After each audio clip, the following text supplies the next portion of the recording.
क्या आपको पता है, जब हम बुद्ध वंदना करते हैं तब तीन रत्न बुद्ध, धम्म और संघ की शरण 3 बार गच्छामि क्यों कहते हैं?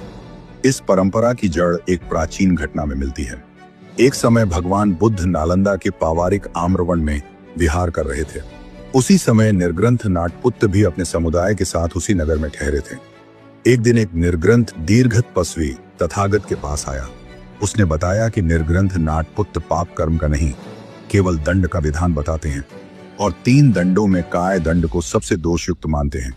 तथागत ने कहा कि वे दंड नहीं, कर्म का विधान करते हैं और 3 कर्मों में मन कर्म को सबसे दोषयुक्त बताते हैं।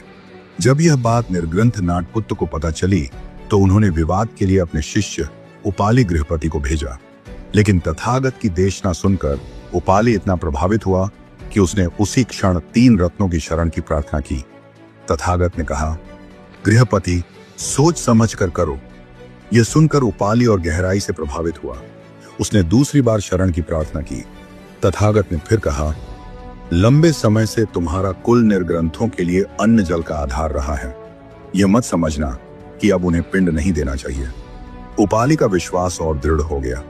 जब उसने तीसरी बार प्रार्थना की तभी उसे बुद्ध, धम्म और संघ की शरण दी गई।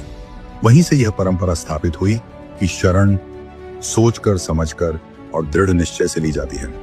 सोच समझकर 3 रत्नों की शरण लेने की यह परंपरा बुद्धकालीन है।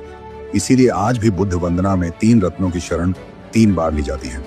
बुद्धम शरणम गच्छामि, धम्मम शरणम गच्छामि, संघम शरणम गच्छामि। और ऐसे ही मैं दूसरी बार बुद्ध, धम्म और संघ की शरण जाता हूँ और तीसरी बार मैं बुद्ध, धम्म और संघ की शरण जाता हूँ।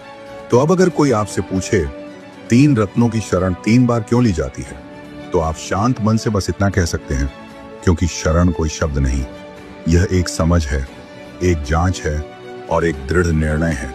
इसीलिए हम 1 बार नहीं, 2 बार नहीं, बल्कि पूरे होश और जागरूकता के साथ 3 बार बुद्ध, धम्म और संघ की शरण जाते हैं।